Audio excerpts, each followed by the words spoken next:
Hello friends, स्वागत है आपका आपके अपने YouTube channel online education focus पर। दोस्तों, आज की वीडियो में हम देखेंगे 1 मार्च 2025 संबंधित जितने भी करंट अफेयर क्वेश्चन बन सकते हैं सबको हम इस वीडियो में कवर करेंगे।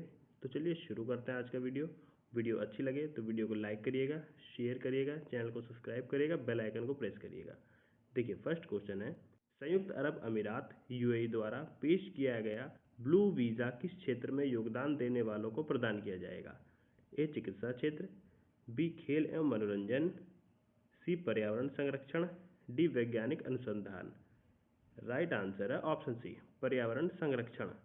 देखिए, संयुक्त अरब अमीरात यूएई ने ब्लू वीज़ा प्रणाली का पहला चरण पेश किया है, जो पर्यावरणीय स्थिरता में योगदान देने वाले व्यक्तियों को 10 साल की रेजिडेंसी प्रदान करता है।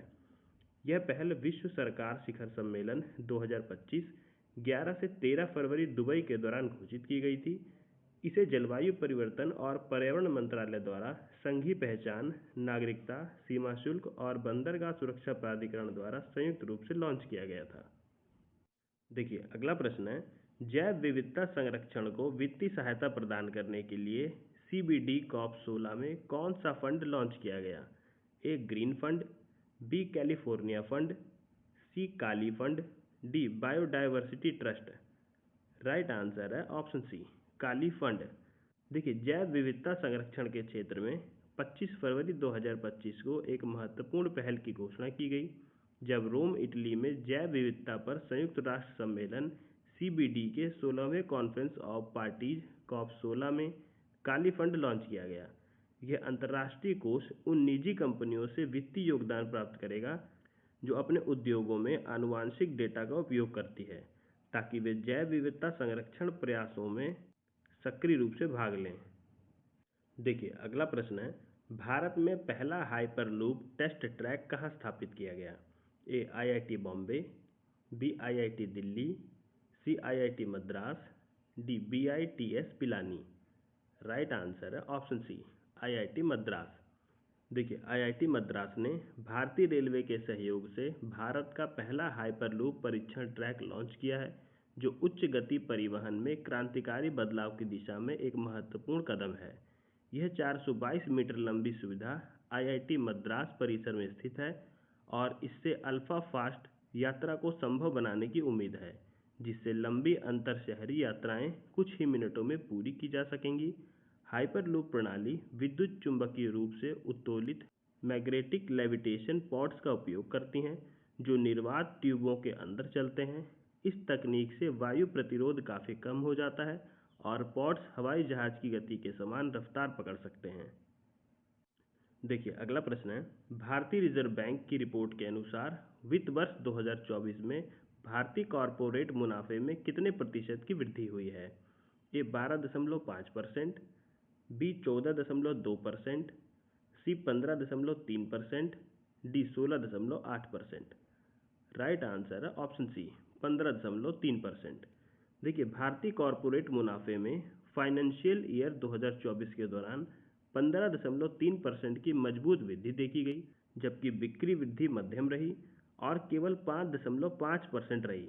भारतीय रिजर्व बैंक की रिपोर्ट के अनुसार लागत कटौती उपायों ने कंपनियों को आर्थिक अनिश्चितताओं के बावजूद अपनी लाभप्रदता बनाए रखने में मदद की। जहां सेवा क्षेत्र ने मजबूती दिखाई, वहीं विनिर्माण क्षेत्र धीमी वृद्धि से जूझता रहा। देखिए, अगला प्रश्न है, इवॉल्व सेमिनार, जिसका उद्देश्य MSME को भविष्य के लिए तैयार करना है, इसे किस बैंक द्वारा शुरू किया गया?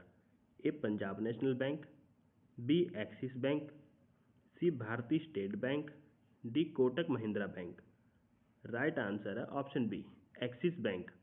देखिए, एक्सिस बैंक ने माइक्रो, स्मॉल और मीडियम इंटरप्राइजेज MSME को बदलते व्यावसायिक परिदृश्य के अनुरूप ढालने में मदद करने के लिए अपने ज्ञानवर्धक सेमिनार इवॉल्व के 9वें संस्करण की शुरुआत की है।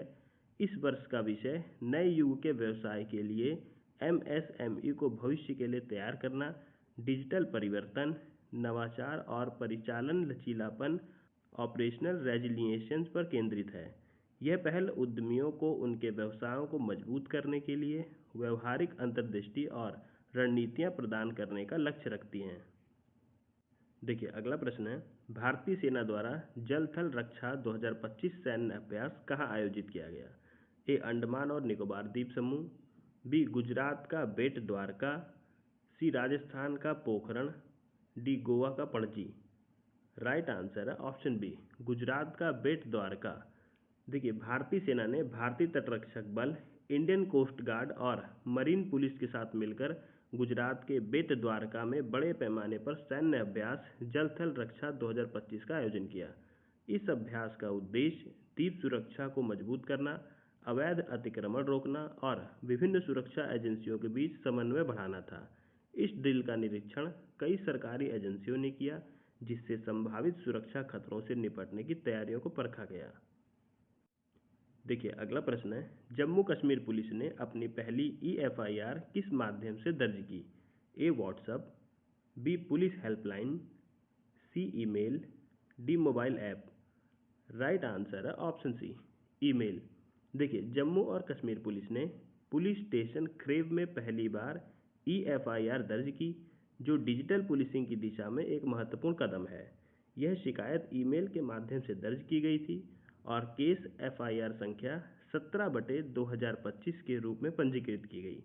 यह पहल भारत की विधि आयोग की सिफारिशों के अनुरूप है, जो कुछ संज्ञेय अपराधों के लिए EFIR की अनुमति देने का समर्थन करता है। इस कदम से न्याय प्रणाली में पारदर्शिता और पहुंच में सुधार होने की उम्मीद है। देखिए अगला प्रश्न है, इन्वेस्ट मध्य प्रदेश समिट 2025 में कुल कितने लाख करोड़ रुपए के निवेश प्रस्ताव मिले?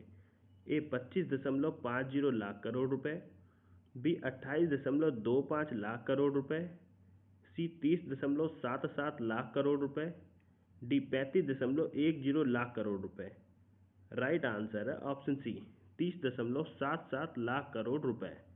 देखिए भोपाल में आयोजित 8वें इन्वेस्ट मध्य प्रदेश समिट में 30.77 लाख करोड़ रुपए के निवेश प्रतिबद्धताओं की घोषणा की गई।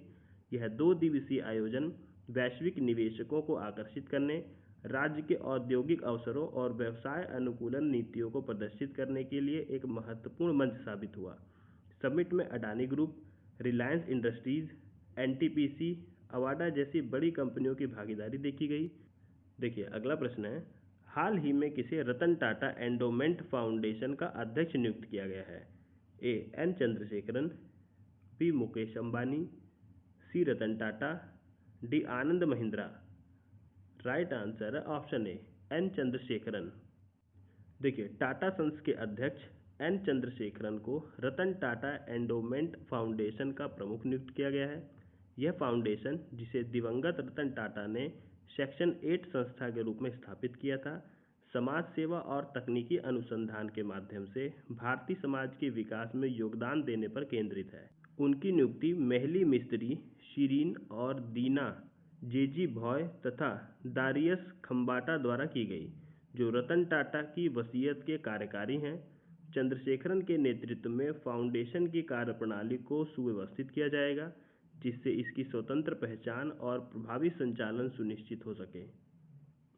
देखिए अगला प्रश्न है, IDBI बैंक ने MSME वित्त पोषण को बढ़ाने के लिए किस कंपनी के साथ समझौता ज्ञापन MOU पर हस्ताक्षर किए हैं? A Tata capital limited, B Bajaj Finserv, C HDFC finance, D भारतीय स्टेट बैंक। राइट आंसर है option A Tata capital limited. देखिए भारतीय लघु उद्योग विकास बैंक सिडबी ने माइक्रो, स्मॉल और मीडियम इंटरप्राइजेज MSME के वित्तीय अवसरों को बढ़ाने के उद्देश्य से टाटा कैपिटल लिमिटेड के साथ एक समझौता ज्ञापन MOU पर हस्ताक्षर किए हैं। यह समझौता MSME विकास को समर्थन देने के लिए वित्तीय साधनों जैसे मशीनी उपकरण, वित्त पोषण, कार्यशील पूंजी ऋण और संपत्ति के विरुद्ध ऋण प्रदान करने पर केंद्रित है।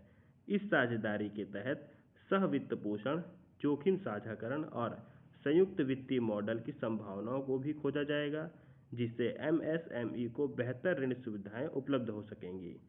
तो फ्रेंड्स, यहाँ पे हमने 1 मार्च 2025 संबंधित जितने भी करंट अफेयर क्वेश्चन बन सकते थे सबको देख लिया, और यहीं पे हम वीडियो का एंड करते हैं। वीडियो अच्छी लगे तो वीडियो को लाइक करिएगा, शेयर करिएगा, चैनल को सब्सक्राइब करिएगा, बेल आइकन को प्रेस करिएगा, जिससे मेरी आने वाली हर वीडियो का नोटिफिकेशन आपको मिलता रहे।